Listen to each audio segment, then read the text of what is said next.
Hi there, Lindsay here, the Frugal Crafter. Today we're going to take a look at the February Smart Art Box. I know I'm a little bit behind, but I actually took a peek in here and I kind of got inspired and I decided I wanted to do a little bit more with this box, so it took me a little bit longer to kind of get going on it. But let's take a look at what came in the February box. Of course, you get your brochure that has information about all of the supplies in your box, and also it gives you some back history on cartooning, which is this month's topic, and it gives you a project that you can do in the back. And for supplies, we have a variety of different things, but the thing I'm the most excited about are these Chameleon Color Tops.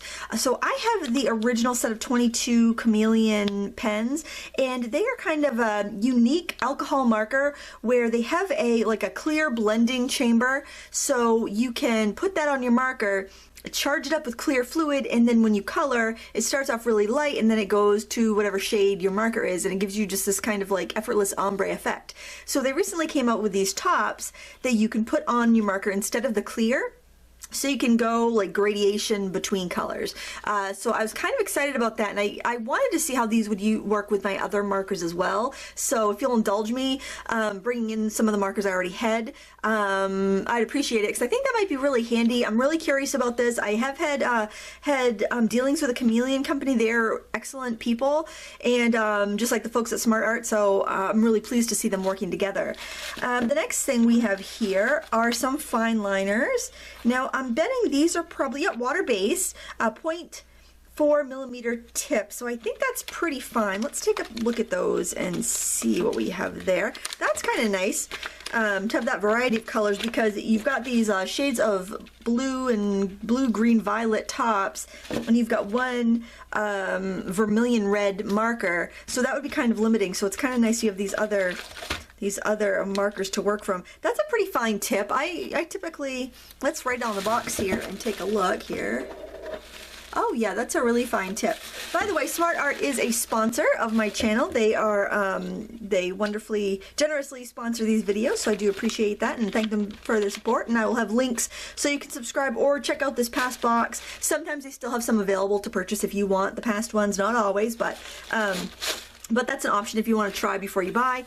And last but not least, we have 24 sheets of marker paper by Strathmore. Ooh, this is nice and silky smooth. And I have used this very, not much. I had a small little pad of this that came with some markers, but I don't even remember how it worked. So we will learn all this together. So without further ado, let's start playing with some materials. Okay, what I have done is I've taken the fine liners here and I have just kind of scribbled a little bit out and also made a line down. What I want to see is if these are reactive with water, or if they're somewhat permanent after they dry, and also I want to see if I color over it with an alcohol pen if it smears, because if it doesn't, then I can do some sketching with the pens and I can color them with the markers. So let's first try a brush with some water. Let's get some clear water here. And what I'm going to do is first just add a little bit of water up here. Yes, these definitely are going to blend with water, so I wouldn't want to color these with a water-based marker unless I wanted them to blend out. You see that they're going to blend pretty easily with water. Ooh, that's kind of a cool look, actually. So if you do need some more color, since this only comes with one main marker, you can go ahead and use the fine liners, and to get a bigger like wash of color, just use a wet brush. Obviously I got some color mixing because I was just kind of seeing if they all blended, but you could be a little bit more you know, judicious with how you put your colors down. Alright, the next thing I want to check is this marker. So this is what a Chameleon pen looks like. I have the original set of 22 here. Comes in that little case. It's quite lovely. I find they just don't go with the way I typically color, so I don't find that I have that much use for them. Oh, I don't think those came in mine. That little spacer there. All right, so I'm going to, that's a bullet tip. I think I want the brush tip. So you've got a bullet tip on one end, the end that just sits like that normally. And then you have a brush tip, which is a really fine point tip. And to use these, what you do is you put this topper onto the marker, and it will work with either end, and then you hold it upright so the clear blending fluid that's in the top of this topper here can go down into the marker itself. And the longer you leave this on, the more of a gradation you're going to get. So I just had it on for a second, for a few seconds, and so you can see how long it takes to go back to the normal color. So you get that pretty ombre effect. So what I want to check is I want to see how smudgeable these are. I'm just going to make a straight, I'm just letting that alcohol go down through because the alcohol is the solvent, and that's going to, if anything's going to make these lines move, it'll be the solvent. So I'm letting that solvent go down into the marker. And now I'm just going to do a line right across and see if those smear. And they are not smearing with the alcohol pens. I just want to scribble over the black a little bit. Oh, great. And a little over the brown. They're not moving at all. So that's really good news for me because I want to probably do a little sketching with one of the pens and do some coloring with the markers. So these work like the clear toppers on the markers, except they have color in them. So I don't know how these colors are going to go with this red, but like if we want to, maybe if we wanted it to go to like a gray, we could use this aquamarine color. We could give that a try. So I think that because I typically color dark to light, it's kind of odd for me to use these markers because you go light to dark with these markers because you end up with a light charge on your marker tip when you're using the toppers that come with the markers. So I'm wondering if these might be a little bit more, by using a colored topper, that it might be a little bit easier for me to control. Oh, that's really cool. Look at that. Oh, that's a beautiful gradation. And they do get a little bit more blendy the more you use them, and as the nibs get kind of broken in. That's gorgeous. Look at that. That's really fun. Okay, let's try another one of these. So these have, I put those caps on so they don't get all mixed. Let's try one of these violet colors here. It also seems like these, maybe because mine are older, I feel like these new tops might transfer the stuff a lot quicker because it seemed like I had to leave the top on for a long time of the clear blenders and my old markers to get a gradation. And let's try this with the, oh wow, look how purple that is. I must have left the green one on longer because I got such a longer blend there. That's cool. Let's try this this purple that's a little bit redder to begin with. Remember, you want your markers upright so that the blending juice can flow down into the marker. So you got to have a little gravity there to help it. Oh, that's kind of neat. I'm surprised at how cool that looks. Hopefully that's not bleeding through to the next page.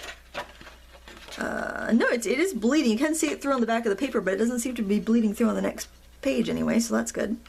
All right, let's give this a try.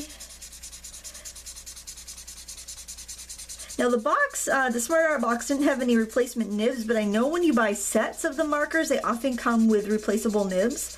So that's handy. Oh, see, I left it on longer and I got a much longer blend there. That's a really cool look. I really like that. All right, let's try another color. Let's try those two blues there. We'll try this blue violet first. Because I was really on the fence with these. I was like, oh, you know, I had a hard time getting used to these markers, so when I saw the tops, I'm like, geez, I don't know, you know, to buy more things for something that I'm having a hard time with. But I think they actually do make them a little more useful, so that's kind of neat. All right, let's give that a try. I suppose if you want to be really scientific, you could time how long you leave the tops on to how long it takes you to get your blend. Oh, I'm gonna have to sneak it in there because I'm not through the juice yet. That's cool. That's a really neat effect. I really like that.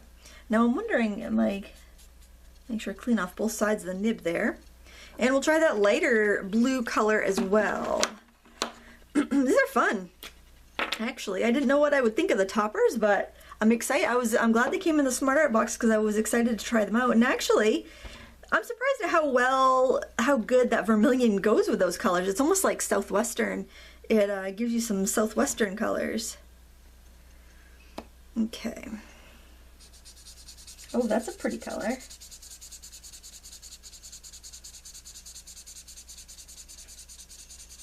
Now I wonder if I can go over it because like that looks really streaky to me, so I'm going to try charging it up again and then just going over the entire thing again and seeing if I can get those colors to blend a little bit better.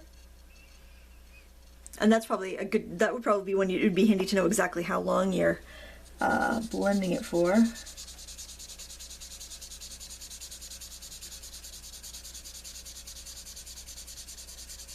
That looks nice. I like that.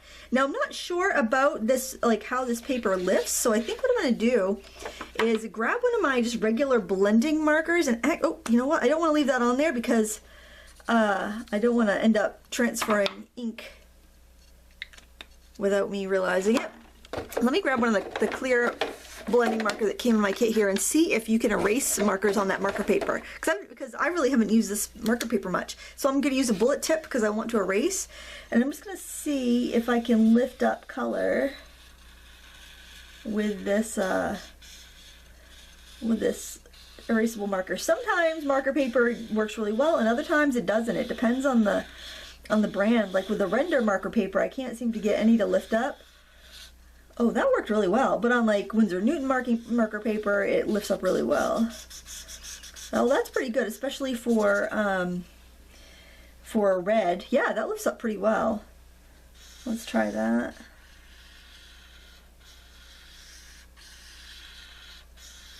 Oh, that's cool.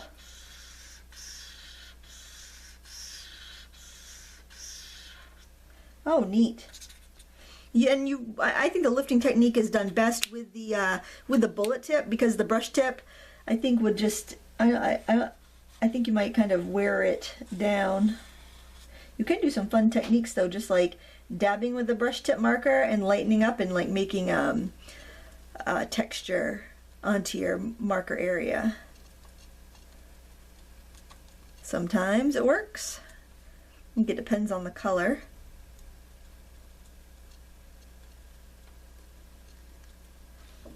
That doesn't show up too much actually, but I'm pretty happy with this paper. It'll be interesting to do a little doodle or a stamped image or something and color that in and see what happens. I decided to jump right in with one of fine liners and just sketch on 3 eggs, and this is the brown fine liner, and then I threw in a couple of branches and just some fuzzy little pussy willows. So basically they're just oval shaped fuzzy with little furry edges shapes there. And after I got that in, I thought, you know, I think I want something else. I want something to make it look really Eastery, so what I did was I drew a little baby chick hatching from another egg. I thought it would be kind of sweet and reminiscent of a vintage postcard. So and I thought it also looked kind of like a coloring page, and that's kind of how I feel when I get these Smart Art boxes. I feel like a kid and I'm just playing with supplies. And for anybody who watches this, you have no idea how grateful I am that you indulge me to, you know, play with supplies just kind of as it comes to my mind. So something I kind of experimented and found out is that I could use that clear marker with the color tops, and this is the clear marker that came in the set of Chameleon pens I already had. I didn't realize it fit into the tops because all the tops were clear originally. So these color tops that came in my Smart Art box will go on top of that clear marker, and I can use that to fuse colors as well. I wish I had done that longer fuse on the bottom so I'd have more shadow on the bottom of my egg, but that's all right. I'm learning and playing, and you don't get it perfect on the first try. If you do get it perfect on the first try, you probably don't learn anything, because learning comes with making mistakes. One thing I learned while coloring with these Chameleon pens is to go with the contour of your shape. So I'm trying to get that roundness in as I color and shade, and it can be a little bit daunting because you have the edges of the object you're shading. If there's anything overlapping and coming in front of it, you've got those edges too. So it can be a little tricky to kind of figure out exactly how to shade so that you don't have any weird overlapping lines. I decided to do all these eggs in that same method using the color tops from my Smart Art box and the clear marker I already had, so I could get some pastel shaded eggs. Since the color tops were kind of bright and the colored marker that came with the kit was that vermilion red, I really needed to kind of dig into what I already had to make the sketch work as an pastel Eastery scene. You can layer your colors a lot, and I was a little concerned that I was going to get too much ink and it would bleed through and ruin the page underneath, so I just stuck a scrap under there, and I layered on another blend of the purple pink just to kind of give it a little bit more shadow. I find that this marker paper is fantastic. It doesn't feather, like even when I have a lot of ink down there, I'm not getting that feathering on the edges, or it doesn't seem to be leaking beyond the lines that I sketch. So that's really good news. I'm definitely going to play with this marker paper more because most marker paper is really thin and flimsy, and this paper is like a cardstock, so I know that I could like die cut it, use it in my card making, and it would feel kind of like the cardstock I use for marker coloring. But this is designed for marker, so it might even be a little bit better than what I use. So I'm kind of excited to use that in some stamping projects, and I like that it's a smaller size, so I can cut it down really easily. So I'm just using kind of a spring green marker, or just like kind of a lime green with that teal color top to get the Easter egg that the chick is coming out of, and I think it's really cute. Now another thing you could do is take your fine liners and make patterns on top of the eggs, because your fine liners are water-based. They're not going to affect the marker that you have underneath. If you did a pattern on top of a permanent marker, it might actually either like push out or blend in with the colors you have underneath and cause some issues. But working with the opposite type of marker, layering on top, they don't see each other basically, and they don't affect each other. So I basically have layered kind of a tan color and then some nice rich warm yellow, and now I'm trying that rich warm yellow with the color top to make it lighter, so just the clear color top. But I'm using the clear color top for my new red marker because my other ones had dried out, because they didn't used to come with that little collar piece to go in there, and I think that's an improvement that they've made, and it's going to keep the markers fresher longer. It's not a big deal to re-ink them, but it's nice to not have to. So I'm just trying to give it a little bit of texture by dabbing in some of the yellow as well, and dabbing in some of the yellow with the like lighter solution mixed in there, just to give it a little bit of texture, and I feel like I've got a nice feather texture there. I'm using the fine liners to color the eyes. I used a black fine liner and just left a little space uncolored for a highlight, and I used an orange marker for the beak. Now I'm going in with my dark brown marker and just kind of putting the shadows on the branch, and I decided I wanted some lighter tones, so I am fusing that brown with the clear end from my new marker, because I really need to re-ink all of my older ones, and just kind of getting those lighter shades. And then I realized that right when I take the marker off of the blending chamber, it's super light and perfect for shadowing the pussy willows and giving them that little kind of fluffy texture. So I'm doing the fluffy texture of the pussy willows first, then as I see the color start to re-emerge, then I'm adding the shadow onto the branch. Now you can see that I have to stop and recharge the marker with the blending solution quite frequently. That is where the markers lose a lot of people, because that can be a little time consuming and frustrating. So especially if you're used to working with other markers and you have a lot of other markers. If you're brand new to markers and you start off with these, I think you would probably appreciate them more than if you'd used a bunch of other markers and then switched over to these. I think it's almost counterintuitive when you go to use those markers. So I don't want to dissuade anybody from trying them. I just want to kind of warn you that if you're used to other markers, you may have a little bit of an issue switching. So now I'm using the fine liner to add some little hairs on the little chick to kind of indicate the fluffy new feathers. And of course it's not going to mess that ink up underneath, because I'm using a fine liner, which is water-based, on top of the alcohol pen, so they're not even aware of each other, which is wonderful. I'm using this bright yellow also to do some texturing. It doesn't show up that well, but it does give it a little bit more of a brightness and a glow, and it does subtly build that texture up. So not everything is super apparent that you do, but it just helps kind of sell the whole scene. Now I wanted to have like a wash of color in there, but a wash is is hard to do with alcohol pens. So I thought, I'm gonna just sketch in some grasses with this fine liner in green, and I think I'll do some in some yellow as well to warm up that color. And then to get a wash effect, all I have to do is take a wet brush and just kind of spread it around. Now it's not super dark because a fine liner just puts out tiny lines of color, but it's enough to give me the effect that I want, and I'm super happy with the way this is turning out.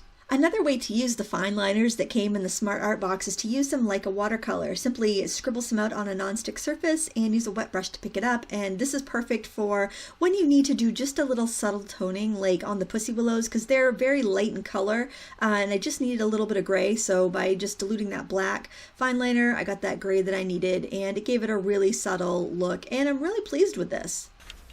You know, this is really fun. Obviously, it was just a quick and easy project. It took not that quick, actually. It took longer than I probably should have, but it was fun just to play with these different materials. Fine liners are something I don't use very often, but really they're quite versatile when you think, you know, you can do watercolor effects with them. You can color tiny little details. You can add details on top of stuff you've done with other markers. And when you combine your different materials, you make them more versatile and you make them more useful. So if you just had, you know, one marker on its own is not that much, but when you add one marker plus these 5 colors that you can blend with them, all of a sudden you've got all these different colors. And then if you add this pack of fine liners, then you've got all these colors, and if you want to do a wash, all you got to do is color and then add some water to it and pull that color around. And then again, after you have colored with the markers, you can go on top of the fine liners. So I think it's kind of fun, and if you think that a kit like this would benefit you, you can check out the links in the video description. I will have a link to our sponsor, smartartbox.com. They give you something different every month, and it comes with a project in mind. So if you are completely new to the product, like I've used these markers before, but I was completely new to this, so I did have a little bit of a handle on what they did, but there's full instructions and explanations of everything, and I like how each month's box goes on a specific topic. Like this one's on cartooning, so when you want to learn more about cartooning, look at the pamphlet that comes in your box. Really handy for homeschool art programs, because then you've got a different project every month that you can work with. And there's lots of things you can do with these products other than what I showed you here. Fine liners are very handy. I think, to be completely honest, it's much more useful to have some of the regular markers, and you don't even have to have as many as I do. This is the original set of 20. I think they're up to like 55 colors now. I'm not 100% sure, but having a few shades is going to make it much more versatile to have these toppers. I'm considering getting some more of the toppers because I did really enjoy working with these, plus my other markers or a couple of my other colors to do this piece.